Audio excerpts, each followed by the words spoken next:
The lord. హల్లెలూయా, హల్లెలూయా. ఈరోజు ప్రత్యేకంగా ఏక దివ్యవాణి టీవీలో దివ్య వాక్కుని ఆలకిస్తున్నటువంటి మీ అందరికి కూడా యేసుక్రీస్తు నామమున వందనములు సమర్పిస్తూ ఉన్నా.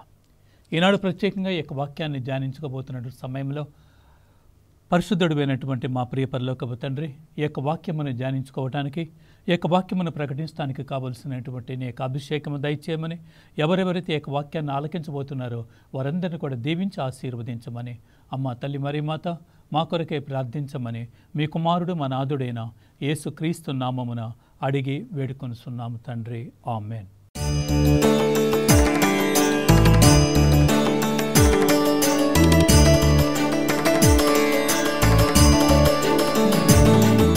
ప్రైజ్ ది లార్డ్ అందరికీ. ఈరోజు మనం దేవుని యొక్క వాక్యమును ఆలకిస్తూ మన యొక్క కుటుంబం లేదా మన యొక్క గృహం ఏ విధంగా ఉండి ఉన్నదో పరిశీలన చేసుకుందాం. మరి ఈ యొక్క వాక్యాన్ని ధ్యానిస్తూ ఉన్నప్పుడు నీ గృహానికి యజమానిగా, నీ యొక్క గృహానికి అధిపతిగా ఎవరు ఉన్నారు అనేది ఒక్కసారి మనం గమనించాలి. సాధారణంగా కుటుంబ పెద్ద తండ్రి యజమాని అని చెప్తూ ఉంటాం. అయితే నీ కుటుంబానికి ఆధ్యాత్మికంగా మనం జీవిస్తూ ఉన్నప్పుడు నీ కుటుంబానికి యజమాని ఎవరు? అదేవిధంగా నీ ఇంటిలో దేవునికి స్థానము ఉన్నదా? దేవుని కొరకు తలుపులు తెరిసేటువంటి వ్యక్తిగా నువ్వు ఉండి ఉన్నావా? ఈ యొక్క వాక్యమును ధ్యానిస్తూ నా యొక్క కుటుంబం లేదా నా యొక్క గృహం ఏ విధంగా ఉండి ఉన్నది? నా గృహంలో ఎవరు ఉన్నారు? ఎవరు ఉన్నారంటే కుటుంబ సభ్యులు అని చెప్తాం. ఆ కుటుంబ సభ్యులు మాత్రమే కాకుండా ఇంకెవరైనా ఉన్నారా అని ఆలోచన చేసినప్పుడు మొట్టమొదటిగా మనం చెప్పవలసింది నా గృహంలో దేవుడు ఉన్నాడు.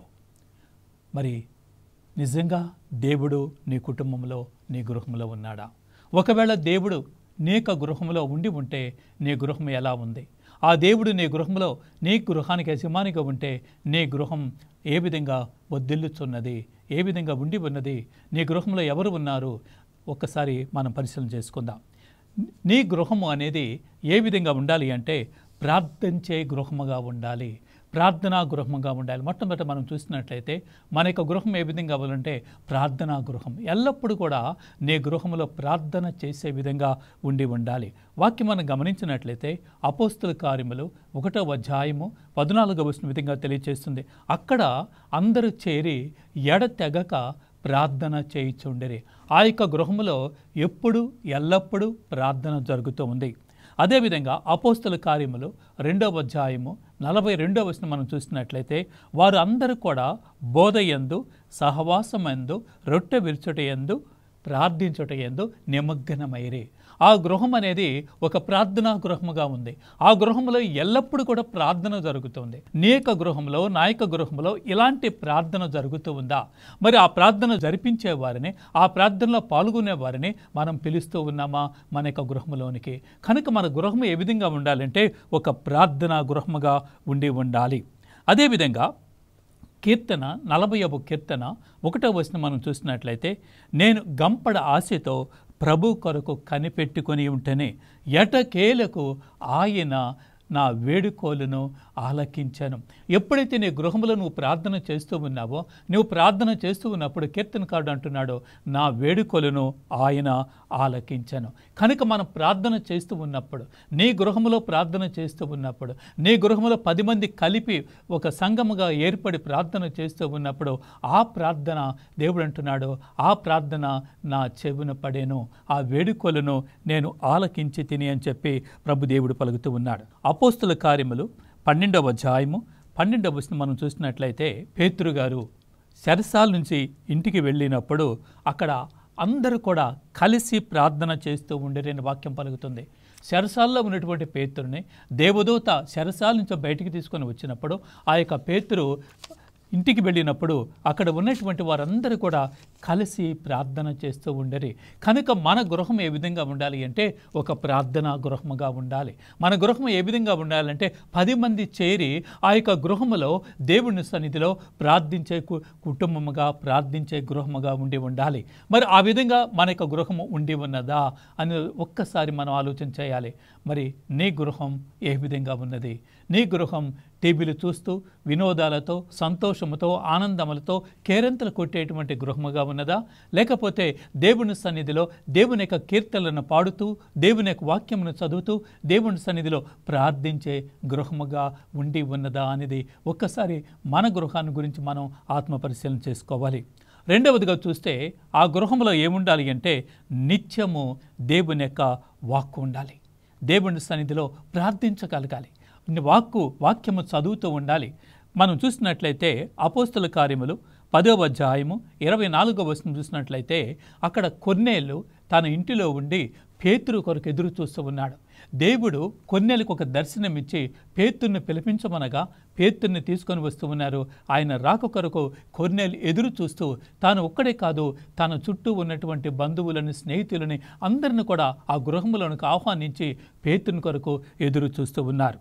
అదేవిధంగా మనము కూడా ఇతరులను మన గృహంలోనికి ఆహ్వానించడం మాత్రమే కాక దేవుని సన్నిధిలో ప్రార్థించేటువంటి గృహముగా ఉండాలి. వాక్యాన్ని వినిపించే గృహముగా ఉండాలి. ఏ విధంగా పేతుని ద్వారా అక్కడ వాక్యము వినిపిస్తూ ఉన్నారో అదేవిధంగా మనం కూడా మన గృహంలో ప్రార్థనా కూటమి ఏర్పాటు చేసి 10 మందిని పిలిచి ఆ విధంగా వాక్యాన్ని అందించేటువంటి ఒక గురువుని పిలిచి ఆ వాక్యాన్ని అందించినప్పుడు 10 మంది కూడా దేవునిలో గడపగలుగుతారు. కనుక మన ఇంటిలో ఏమి వినపడాలి అంటే దేవుని యొక్క వాక్యము వినపడాలి. ఈరోజు మన గృహాల్లో కనుక చూసినట్లయితే ఏమి వినపడుతుంది అని ఒక్కసారి ఆలోచన చేసినప్పుడు టీవీలో వస్తున్నటువంటి మాటలు, టీవీలో వస్తున్నటువంటి సీరియల్స్, లేదా ఇంట్లో కూర్చొని కాలక్షేపానికి చెప్పుకునేటువంటి ముసలమ్మ ముచ్చటలు, ఈ విధంగా రకరకాలైనటువంటి మాటలు వినపడుతూ ఉన్నాయి.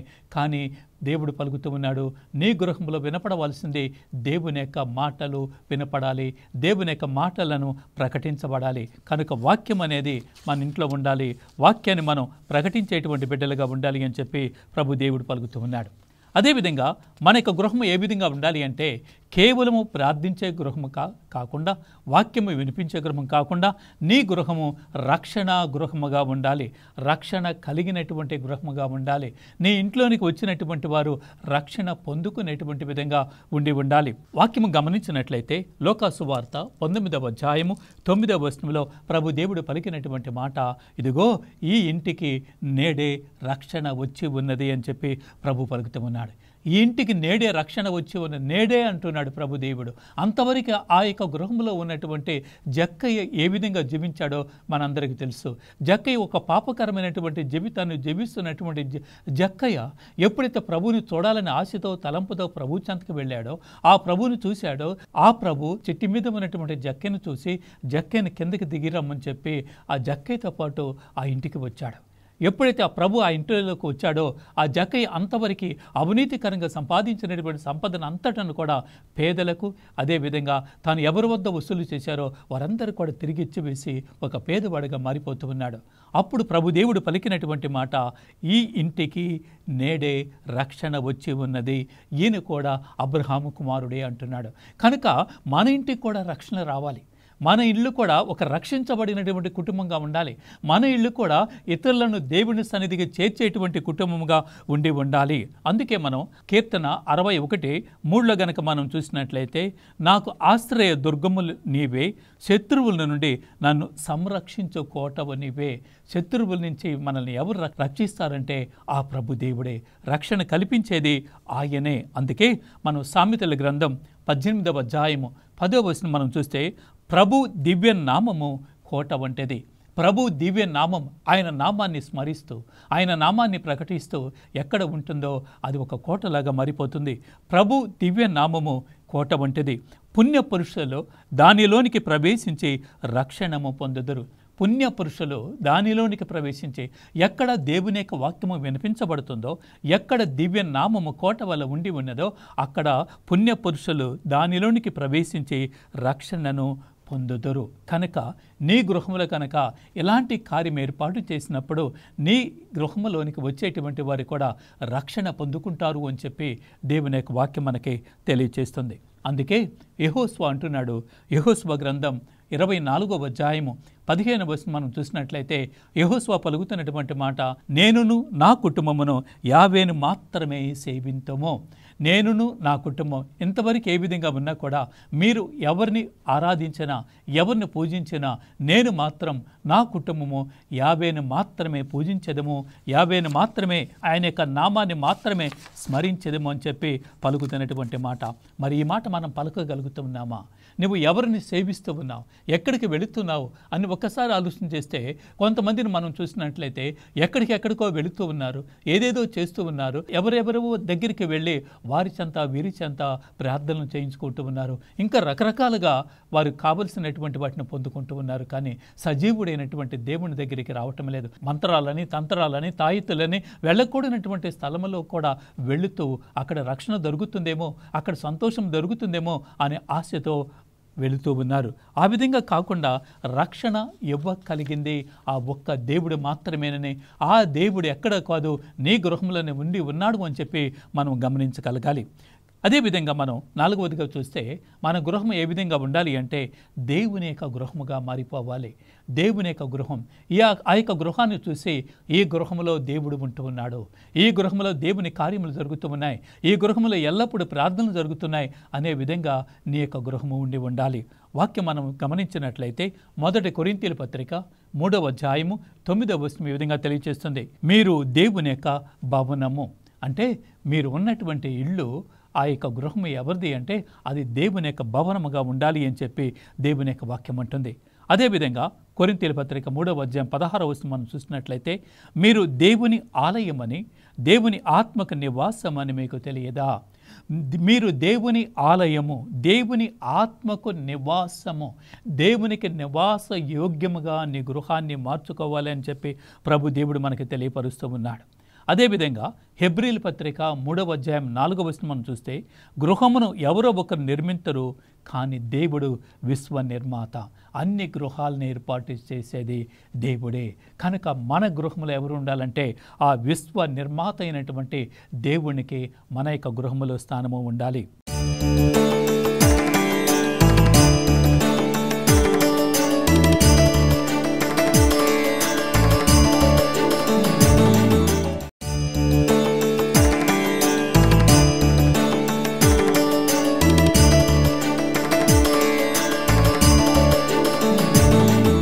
దేవుని యొక్క వాక్యం అంటుంది, దేవుని ఇంటిలో మోసే నమ్మకమైనటువంటి వానిగా ఉండేను. నమ్మకమైనటువంటి వ్యక్తిగా ఒక మోసే మాత్రం ఉన్నాడు అంటున్నాడు. అదేవిధంగా నువ్వు కూడా దేవుని దృష్టిలో నమ్మకమైనటువంటి వ్యక్తిగా ఉండాలి అని చెప్పి దేవుడు కోరుతూ ఉన్నాడు. ఆదికాండం 39వ అధ్యాయము 4వ వచనం మనం చూసినట్లయితే, యోసేపు యజమాని అనుగ్రహమునకు ఇష్టుడై, ఆయనకి ఇష్టపాత్రుడై, ఇష్ట సేవకుడై సర్వస్వమును అప్పగించి ఉన్నాడు. ఎప్పుడైతే ఆ యజమానికి యోసేపు ఇష్టుడిగా మారిపోయాడో తనకు ఉన్నటువంటి సర్వస్వాన్ని కూడా యోసేపుకి అప్పచెప్తూ ఉన్నాడు. అలాంటి నీతి నిజాయితీ అనేది, అలాంటి దేవుని పట్ల విశ్వాసం అనేది కలిగి ఉండాలి. ఎప్పుడైతే ఆ యొక్క యోసేపు నమ్మక పాత్రుడుగా ఉన్నాడో యజమాని తనకు ఉన్నటువంటి దానిని అంతటను కూడా యోసేపుగా అప్పచెప్తూ ఉన్నాడని చెప్పి దేవుని యొక్క వాక్యం మనకి తెలియజేస్తుంది. కనుకనే ప్రభు అంటున్నాడు, మత్తయి సువార్త 7వ అధ్యాయము 24వ వచనం మనం చూస్తే, నా బోధనలను ఆలకించి పాటించువాడు ప్రతి వాడు కూడా రాతి పునాదిపై తన ఇల్లు కట్టుకొనిన బుద్ధిమంతుని పోలి ఉన్నాడు. కనుక నీ గృహము ఏ విధంగా ఉండాలి అంటే, ఈ లోకపరంగా నువ్వు రాళ్లతో సిమెంటుతో కట్టి ఉండవచ్చు, కానీ అది కాదు. నా బోధనలను ఆలకించి పాటించే ప్రతి వాడు వారి యొక్క గృహాన్ని రాతి పునాది మీద కట్టినటువంటి ఇల్లులాగా ఉండాలి. ఎప్పుడైతే రాతి పునాది మీద కడతామో అది వరదలు వచ్చినా, వానలు వచ్చినా, తుఫాన్లు వచ్చినా ఏ విధంగా చెక్కు చెదరక ఉంటుందో అదేవిధంగా నీ యొక్క గృహం అనేది విశ్వాసం మీద, దేవుని యొక్క వాక్యం మీద కట్టబడినట్లయితే నీ జీవితంలో ఎన్ని రకాల ఆటుపోటులు వచ్చినా సరే నీ గృహం ఆధ్యాత్మికంగా నిలబడగలుగుతుందని చెప్పి దేవుడు పలుకుతూ ఉన్నాడు. అదేవిధంగా ఇంకా మనం గమనించినట్లయితే ప్రతి ఇల్లు కూడా ఎవరో ఒకరి చేత కట్టబడుతుంది. కానీ నీ యొక్క నా యొక్క ఇల్లు ఎవరి చేత కట్టబడాలి అంటే దేవుని చేత కట్టబడాలి. నాకు డబ్బు ఉంది కదా, నేను వెళ్ళి గృహాన్ని కట్టించుకుంటున్నాను పనివారితో అని చెప్పి అనుకోవచ్చు. డబ్బు కాదు, దేవుని చేత కట్టబడాలి. అప్పుడు ఆ గృహం అనేది స్థిరంగా ఉంటుంది. అదేవిధంగా ఎప్పుడైతే ఆ ఇల్లు దేవుని చేత కట్టబడుతుందంటామో ఆ ఇంటిలో దేవుడు ఉంటాడు. అంటే నీ ఇంట్లో దేవుడు ఉండాలి, నీ ఇంట్లో దేవునికి స్థానము ఉండాలి. మరి మన ఇంట్లో దేవునికి స్థానము ఉంటుందా? లేకపోతే నీ ఇంట్లో అన్యులు ఉంటున్నారా, ఇతరులు ఉంటున్నారా, దేవుడు ఉంటున్నారా అనేది ఒకసారి మనం గమనించాలి. మరి అందుకే అపవిత్రమైనటువంటి కార్యములు నీ ఇంట్లో జరుగుతున్నాయా? దుష్కార్యములు జరుగుతూ ఉన్నాయా? చెడు కార్యములు జరుగుతూ ఉన్నాయా? త్రాగుడుతో, విందులతో, వినోదాలతో నీ గృహం నింపబడి ఉందా అనేది ఒక్కసారి మనం ఆలోచన చేయాలి. మన గృహంలో ఉండవలసింది దేవుడు స్థానము ఉండాలి, దేవుని యొక్క నివాసము ఉండాలి. దేవుడు ఎప్పుడు ఉంటాడంటే నీవు చేస్తున్నటువంటి ప్రార్థనల ద్వారా, నువ్వు చదువుతున్నటువంటి వాక్యము ద్వారా ఎప్పుడైతే ఆ దేవునికి స్థానం ఇస్తావో ఆ యొక్క గృహం అనేది నిలకడగా ఉంటుంది, స్థిరముగా ఉంటుంది. అదేవిధంగా ఇంకా కొంతమందిని మనం చూసినట్లయితే దేవుని యొక్క వాక్యానికి, దేవునికి ఎలాంటి స్థానం ఇవ్వనటువంటి గృహాలుగా ఉండి ఉంటున్నాయి. ఆ గృహాలు ఎప్పుడు పడిపోతాయో తెలియదు. కనుక నీ గృహం స్థిరంగా ఉండేయాలి అంటే దేవునికి స్థానం ఇచ్చి ఉండాలి. అదేవిధంగా దేవుని యొక్క వాక్యం మనకు తెలియచేస్తుంది. 1 కొరింథీల పత్రిక 15వ అధ్యాయము 58వ వచనం 2వ భాగం మనం చూసినట్లయితే, ప్రభు సేవలో మీరు ఎట్టి కార్యమైనా నిష్ప్రయోజనము కాదని మీకు తెలియను కదా. ప్రభు సేవలో మీరు చేసేటువంటి కార్యం, మీ ఇంట్లో తలపెట్టినటువంటి కార్యం, మీ గృహంలో ఏమి చేస్తూ ఉన్నావో అవి ప్రభుకు లోబడి చేసినప్పుడు అది నిష్ప్రయోజనము కాదు అని చెప్పి దేవుని యొక్క వాక్యం మనకు తెలియజేస్తుంది.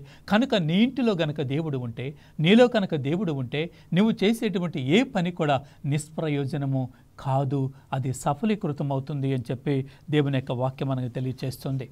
అదేవిధంగా మన యొక్క గృహము ఏ విధంగా ఉండాలి అంటే, 5వదిగా చూసినట్లయితే మన గృహము ఇతరులను ఆహ్వానించే గృహముగా ఉండాలి, ఇతరులను పిలవగలిగినటువంటి గృహముగా ఉండాలి. ఎవరిని ఆహ్వానించాలి, ఎవరిని పిలవాలి అంటే నీతో పాటు ఎవరైతే దేవుని సన్నిధిలో ఉంటూ ఉన్నారో అలాంటి వారిని గృహాన్ని పిలవగలగాలి. ఎవరైతే అన్యులుగా ఉంటూ ఉన్నారో, ఎవరైతే బాధలో ఉన్నారో, దుఃఖముతో ఉన్నారో అలాంటి వారిని నీ గృహానికి పిలవగలగాలి. ఎందుకంటే నీ గృహంలో జరుగుతున్నటువంటి ఆ యొక్క వాక్యము, ఆ యొక్క వాక్య పరిచర్యలో, ఆ యొక్క ప్రార్థనలో వారు పాల్గొనే విధంగా వారు నువ్వు నీ యొక్క గృహానికి పిలవగలగాలి. వాక్యం మనం గమనించినట్లయితే యోహాను సువార్త 2వ అధ్యాయము 2వ వచనములో యేసు ఆయన శిష్యులు ఆ వివాహమునకు ఆహ్వానించబడిరి. యేసు తల్లి అచ్చట ఉండెను. ఆ యొక్క గృహములో ఒక వివాహము జరగబోతుంది. ఆ యొక్క వివాహానికి ఎవరిని ఆహ్వానించారంటే యేసు శిష్యులను ఆహ్వానించరి. అంటే యేసు ప్రభు యొక్క తల్లిని, అదేవిధంగా శిష్యులని అందరిని కూడా ఆ గృహానికి ఆహ్వానించారు. మరి ఈరోజు నీ గృహములో ఎలాంటి వివాహము జరుగుతున్నా, నీ గృహంలో ఒక మంచి కార్యము జరుగుతున్నా ఎవరిని ఆహ్వానిస్తున్నావు అనేది ఒక్కసారి మనం ఆలోచన చేయాలి. మన ఇంట్లో ఒక ఫంక్షన్ జరుగుతూ ఉంటే ఎవరిని పిలవాలని చెప్పి మనం ముందుగానే లిస్ట్ రాసుకుంటూ ఉంటాం. మరి ఆ లిస్టులో ఎవరి పేర్లు మొదటగా రాస్తామంటే నీకు ఎవరు ఆప్తులుగా ఉంటారో, ఎవరు నీ స్నేహాన్ని కోరేవారు ఉంటారో, నీకు ఆత్మీయత కలిగిన బంధువులుగా ఉంటారో అలాంటి వారిని పిలవటానికి ఇష్టపడుతూ ఉంటావు. కానీ ఇక్కడ దేవుని యొక్క వాక్యం అంటుంది నువ్వు పిలవలసింది వారిని కాదు, మొదటగా ఎవరిని పిలవాలి అంటే దేవుణ్ణి ఆహ్వానించాలి. ఇక్కడ వాక్యం మనం గమనించినట్లయితే వాక్యం అంటుంది యేసు ప్రభువుని ఆయన శిష్యులను వారు ఆహ్వానించరి. కనుక మనం ఎవరిని ఆహ్వానించాలంటే నీ ఇంటిలో ఒక కార్యము తలపెట్టినప్పుడు మొదటగా దేవుణ్ణి ఆహ్వానించాలి. మరి ఇది మనం చేస్తూ ఉన్నామా అనేది ఒక్కసారి ఆలోచన చేయాలి. అదేవిధంగా 2 రాజుల గ్రంథం 4వ అధ్యాయము 8 నుంచి 11 వచనాలు మనం గమనించినట్లయితే అక్కడ సూనేము వనిత ఆమె ఏం చేస్తుందంటే అక్కడికి వచ్చి వాక్యాన్ని అందిస్తున్నటువంటి ప్రవక్తని తన ఇంటికి ఆహ్వానిస్తూ ఉంది. ఆయన వచ్చి పోతూ ఉన్నాడు, ఆయన ఉండటానికి స్థలము లేదు అని భావించి ఆ యొక్క ప్రవక్తని, ఎలీషా ప్రవక్తని తన ఇంటికి ఆహ్వానించి తన ఇంటి మీద ఆయన కోసం ఒక గదిని ఏర్పాటు చేసి ఆయన తన ఇంటికి ఆహ్వానిస్తుంది. ఎప్పుడైతే ప్రవక్త ఆమె ఇంటికి వచ్చాడో, ఆమె ఇంటిలో ఉంటూ ఉన్నాడో, ఆమె ఇంటిలో వాక్యం చదువుతున్నాడో, ప్రార్థన చేస్తూ ఉన్నాడో, ఆ ప్రార్థన ఫలితం అనేది ఆ ఇంటిలోనికి వస్తుంది, ఆ ఇంటి మీద పడుతుంది. అడుగుతూ ఉన్నాడు, ప్రవక్త అడుగుతూ ఉన్నాడు, ఈమె మనల్ని ప్రతి నిత్యము కూడా తన ఇంటికి ఆహ్వానిస్తుంది, మరి ఈమెకి ఏమైనా కొరతగా ఉంటే మనం ఆమెకు సహాయం చేద్దామని ఆమెను అడుగుతూ ఉన్నాడు. ఇదిగో అమ్మ, రాజు వద్ద మీకేమైనా పని ఉన్నదా, ఏమైనా సాయం కావాలంటే అమ్మ అంటుంది మాకేం అవసరం లేదు అంటుంది. అప్పుడు సేవకుడు పలుకుతున్నటువంటి మాట ఏమిటంటే ఈమెకు సంతానము లేదు. అప్పుడు ప్రవక్త అంటున్నాడు, రాబోయే ఇదే సమయానికి నీకు ఒక కుమారుడు పుడతాడు అని చెప్పి ఆయన ఒక దీవెన ఇస్తూ ఉన్నాడు. కనుక ప్రవక్తలను మనం ఇంటికి ఆహ్వానించినప్పుడు, దైవ సేవకులను మనం ఇంటికి ఆహ్వానించినప్పుడు దేవుడు గొప్ప కార్యాలని చేయగలుగుతాడు. అదేవిధంగా శతాధిపతి అయినటువంటి కొర్నేలు ఇంటికి పేతురుని ఆహ్వానించారు.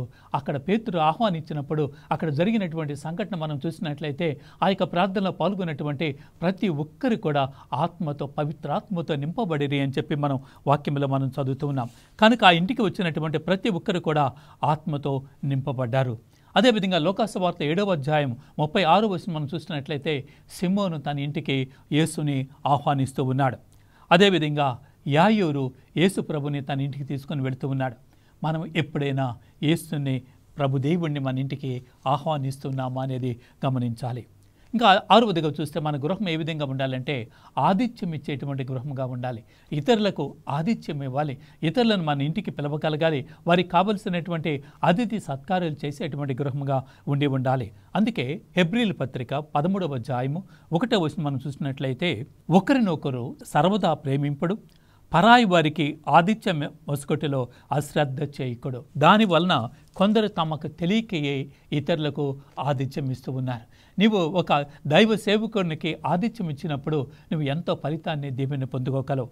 ఆదికాండం 18వ అధ్యాయము 1వ వచనం నుంచి మనం చూసినట్లయితే అబ్రహాము వాకిలి చెంతనే కూర్చొని ఉన్నప్పుడు 3 మనుషులు లోపలికి వస్తూ ఉన్నారు. అక్కడ వస్తూ ఉన్నప్పుడు ఆ సింధూర వృక్షం కింద కూర్చున్నటువంటి అబ్రహాము ఆ 3 తన ఇంటిలోనికి ఆహ్వానించి వారికి కావలసినటువంటి అతిథి మర్యాదలు చేసి, వారికి కావలసినటువంటి భోజనం ఏర్పాటు చేసి, అతిథి మర్యాదలు చేసిన తర్వాత వారు వెళుతూ సారాన్ని దీవిస్తూ ఉన్నారు. సారాన్ని దీవిస్తూ, ఇదిగో రానున్న సంవత్సరం ఇదే సమయానికి నీకు ఒక కుమారుడు జన్మిస్తాడు అని చెప్పి పలుకుతూ ఉన్నారు. అదేవిధంగా మనం ఇతరులకు మన గృహం ఆతిథ్యం ఇచ్చేటువంటి గృహముగా ఉండాలి. అదేవిధంగా మనం చూసినట్లయితే సారెపతి విధవ కరువు సమయంలో ప్రవక్తికి ఆతిథ్యం ఇచ్చినప్పుడు కరువు కాలంలో ఆమె కావలసినటువంటి ఆహారానికి ఎలాంటి లోటు లేకుండా ఆ కరువు అనేది కూడా జరిగిపోయినట్టుగా మనం చూస్తూ ఉన్నాం. కనుకనే మనం ఎప్పుడు కూడా ఇతరులకు ఇచ్చేవారంగా ఉండాలి. పుచ్చుకొనుట కంటే ఇవ్వటము శ్రేయస్కరం అని చెప్పి ప్రభుదేవుడు పలుకుతూ ఉన్నాడు. కనుక మన గృహాలు అనేవి దేవునికి, అతిథులకు ఆతిథ్యం ఇచ్చేటువంటి గృహాలుగా ఉండాలి. దేవునికి స్థానం ఇచ్చేటువంటి గృహాలుగా ఉండాలి. 7వదిగా చూసినట్లయితే మన గృహం ఏ విధంగా ఉండాలంటే ఒక విశ్వాసముతో నింపబడినటువంటి గృహముగా ఉండాలి. నీ గృహంలో ఉన్నటువంటి ప్రతి ఒక్కరిలో కూడా విశ్వాసము అనేది ఉండాలి. ఇది తప్పక జరిగి తీరుతుంది, దేవుడు నా పట్ల కార్యం చేస్తాడు అనే నమ్మకం, అనే విశ్వాసము కలిగినటువంటి గృహముగా ఉండాలి. గలతీయుల పత్రిక 6వ అధ్యాయము 10వ వచనం మనం చూసినట్లయితే అవకాశము దొరికినప్పుడల్లా మనం ఎల్లరికూ అందును విశేషించి మన విశ్వాస కుటుంబములకు చెందిన వారికి మంచిని చేయిచుండవలెను. అంటే మన అవకాశం దొరికినప్పుడల్లా ఇతరులకు మంచిని చేసేవారిగా ఉండాలి. ఎప్పుడైతే ఆ విధంగా ఇతరులకు మంచి చేస్తూ ఉంటామో అలాంటి విశ్వాసము, నమ్మకం అనేది వారిలో కూడా నెలకొల్పబడుతూ ఉంది. కనుక విశ్వసించుటయన్న మనం నిరీక్షించు విషయములందు నిస్సందేహముగా ఉండుట, మనము చూడజాలని విషయములను నిశ్చయముగా ఉండుట. అంటే మనం చూడలేనివి, చూడచాలని కూడా అవి జరుగుతున్నాయి అనే విశ్వాసము, నమ్మకము కలిగి ఉండటమే విశ్వాసం. అలాంటి విశ్వాస గృహముగా నీ యొక్క, నా యొక్క గృహము ఉండాలని ప్రభుదేవుడు అంటున్నాడు. ఇంకా మనం గమనించినట్లయితే మన గృహం ఏ విధంగా ఉండాలి అంటే ఆనంద గృహముగా ఉండాలి. నీ గృహం ఎల్లప్పుడూ కూడా ఆనందంతో నింపబడి ఉండాలి. ఈరోజు మనం చాలామంది గృహాలను చూసినప్పుడు వారు ఎప్పుడు కూడా ఆనందంగా ఉంటున్నారు. ఏమిటి ఆనందం అంటే ఈ లోకపరమైనటువంటి ఆనందం. టీవీల ద్వారా, సీరియల్స్ ద్వారా, సెల్ ఫోన్ల ద్వారా, ముచ్చట్ల ద్వారా, త్రాగుడు ద్వారా ఇలాంటి ఆనందాన్ని పొందుకుంటూ ఉన్నారు. కానీ ఈ ఆనందం కాదు మనకి కావాల్సింది, దేవుడిచ్చేటువంటి ఆనందం కావాలి. ఎల్లప్పుడూ కూడా నీ గృహంలో ఆనందము ఉండాలి. ప్రభు అంటున్నాడు ఫిలిప్పీయుల పత్రిక 4వ అధ్యాయం 4వ వచనంలో, ప్రభు నందు మీరు ఎల్లప్పుడూ ఆనందించండి. ఎక్కడ ఆనందం ఉందంటే ప్రభులో ఆనందం ఉంది. ప్రభు ఉన్నప్పుడు ఆనందం ఉంది. ప్రభు వాక్యము చదువుతున్నప్పుడు ఆనందం ఉంది. ప్రభుతో కలిసి ఏకమై ప్రార్థన చేస్తున్నప్పుడు ఆనందం ఉంది. ఎంత దుఃఖం ఉన్నా, బాధ ఉన్నా వాటిని అన్నిటిని అధిగమించి ఆనందాన్ని, సంతోషాన్ని పొందుకోగలిగినటువంటి బిడ్డలుగా మనం ఉండాలి. కనుక ఎల్లప్పుడూ కూడా మన గృహం అనేది ఆనందముగా ఉండాలి. రోమీయుల పత్రిక 12వ అధ్యాయము 12వ వచనం చూసినట్లయితే దేవుని యొక్క వాక్యం అంటుంది, నిరీక్షణలో ఆనందింపుడు. మీ బాధలో, నిరీక్షణలో కూడా మీరు ఆనందించాలి. కష్టములో కూడా మీరు ఓర్పును వహించండి. సర్వదా ప్రార్థన చేయండి. ఎందుకంటే ఆ ఆనందం అనేది మీరు కలిగి ఉండాలి. ఆనందం మీలో ఉన్నప్పుడు, మీ గృహంలో ఉన్నప్పుడు ఆ సంతోషాన్ని మీరు అనుభవించగలుగుతారు. అదేవిధంగా మన గృహం ఎట్లా ఉండాలి అంటే ఒకరి పట్ల ఒకరు విధేయత కలిగి ఉండాలి. తల్లి, తండ్రి, భార్య, భర్త, బిడ్డలు అందరూ కూడా ఒకరిని ఒకరు ధిక్కరించేవారిగా కాకుండా ఒకరికి ఒకరు లోబడి ఒకరిని ఒకరు విధేయించేవారిగా ఉండాలి. మరి ఆ విధంగా మనం విధేయత చూపినప్పుడు అదే విధేయత మనం దేవుని పట్ల కూడా చూపగలుగుతున్నాం. కనుక మన అందరం కూడా మొట్టమొదటిగా దేవుని పట్ల విధేయత కలిగి ఉండాలి. అదేవిధంగా కుటుంబ సభ్యులు ఒకరి పట్ల ఒకరు విధేయత కలిగి ఉండాలి. అందుకే ఎఫెసీయుల పత్రిక 6వ అధ్యాయం 1-వచనాలు మనం చూసినట్లయితే, బిడ్డలారా మీరు మీ తల్లిదండ్రులకు విధేయులే ఉండవలెను. ఆ యొక్క గృహంలో ఉన్నటువంటి బిడ్డలు ఎల్లవేళలా తల్లిదండ్రులకు విధేయులుగా ఉండాలి. తల్లిదండ్రులను గౌరవించాలి. అదేవిధంగా తండ్రులారా మీ పిల్లలను కోపము రేపక వారిని క్రమశిక్షణతో పెంచండి. కనుక తల్లిదండ్రులు, అదేవిధంగా భార్యాభర్తలు, అదేవిధంగా భర్తకు భార్య, భార్య భర్తకు, అదేవిధంగా ప్రభువుకి అందరం కూడా మనం విధేయులుగా ఉండాలి. ఆఖరిగా మనం చూసినట్లయితే మన కుటుంబం అనేది ఐక్యత కలిగినటువంటి కుటుంబంగా ఉండాలి. కుటుంబంలో ఉన్నటువంటి అందరూ కూడా ఐక్యత కలిగి ఉండాలి. ఒకరితో ఒకరు మంచి సంబంధం కలిగి ఉండాలి. ఆ విధంగా మనకు కాకుండా భార్య ఒక చోట, భర్త ఒక చోట, బిడ్డలు ఒక చోట, ఎవరు ఏం చేస్తున్నారో తెలియనటువంటి స్థితిలో కాకుండా అందరూ కూడా ఆ కుటుంబంలో ఉన్న సభ్యులందరూ కూడా ఒక చోట చేరి ఐక్యత కలిగినటువంటి కుటుంబంగా ఉండాలి. అందుకే దేవుని యొక్క వాక్యం అంటుంది 133వ కీర్తన 1వ వచనం మనం చూసినట్లయితే, సోదరులందరూ కూడి ఐక్యమత్యముతో జీవించుట చాలా మంచిది, అది శ్రేష్టమైనది అని దేవుని యొక్క వాక్యం అంటుంది. కనుక మన గృహం ఏ విధంగా ఉండాలంటే ఐక్యత కలిగినటువంటి గృహముగా ఉండాలి. మరి ఆ విధంగా మన యొక్క గృహాలు ఉంటున్నాయా? మన గృహం ప్రార్థించే గృహముగా ఉంటుందా? మన గృహములో వాక్యము ఉన్నదా? మన గృహములో రక్షణ అనేది ఉన్నదా? మన గృహంలో దేవునికి ప్రథమ స్థానం ఇస్తూ ఉన్నామా? అదేవిధంగా మన గృహం ఇతరులను ఆహ్వానించేటువంటి గృహముగా ఉన్నదా? మన గృహం ఇతరులకు ఆతిథ్యం ఇచ్చేటువంటి గృహముగా ఉన్నదా? మన గృహంలో విశ్వాసం అనేది ఉన్నదా? మన గృహం ఒక ఆనంద గృహముగా ఉన్నదా? మన గృహంలో విధేయత ఉన్నదా? ఐక్యత ఉన్నదా? మరి ఈ విధంగా మనం ధ్యానిస్తూ ఉన్నప్పుడు మన గృహం ఏ విధంగా ఉండాలో ప్రభు దేవుడు మనకు తెలియపరుస్తూ ఉన్నాడు. కనుక మన యొక్క గృహంలో ఎవరు ఉండాలి అంటే ఆ ప్రభు ఉండాలి. మన గృహంలో ఆ ప్రభుకి ప్రథమ స్థానం ఇవ్వాలి. ఎప్పుడైతే మన గృహంలో ఆ ప్రభుకి ప్రథమ స్థానం ఇస్తామో, ఆయన చిత్తానుసారము జీవిస్తామో, ఆయన మార్గములో జీవిస్తామో, ఆయన వాక్యమునకు లోబడి జీవిస్తామో, నీ గృహంలో నువ్వు ఊహించినటువంటి కార్యములు జరుగుతాయి. దేవుని యొక్క దీవెనలు, ఆశీర్వాదాలు ఎల్లప్పుడూ కూడా నీ గృహంలో ఉంటాయి.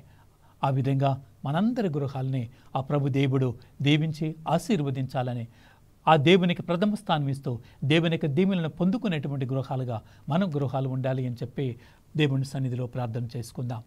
పరిశుద్ధుడైనటువంటి మా ప్రియ పరలోకపు తండ్రి, నిత్యం మాతో ఉండి మమ్మల్ని నడిపిస్తున్నటువంటి ప్రభా, నీకు వందనములు, స్తోత్రములు నాయనా. ఇదిగో ప్రభా, మేము ఇప్పుడు విన్న విధంగా అయ్యా మా గృహాలు ఎల్లప్పుడూ కూడా నీ గృహాలుగా ఉండినట్లుగా మమ్మల్ని దీవించండి తండ్రి. అయ్యా నీ చిత్తానుసారం నడిచేటువంటి బిడ్డలుగా మమ్మల్ని దీవించండి.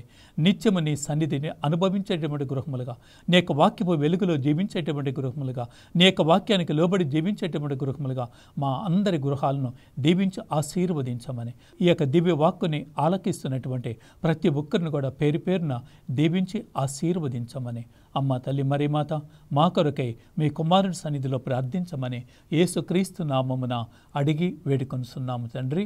Amen, amen. ప్రైస్తలాడండి. ఈ యొక్క వాక్యాన్ని ఆలకించిన ప్రతి ఒక్కరిని కూడా ఆ దేవాది దేవుడు దీవించి ఆశీర్వదించనుగాక. ఆమెన్.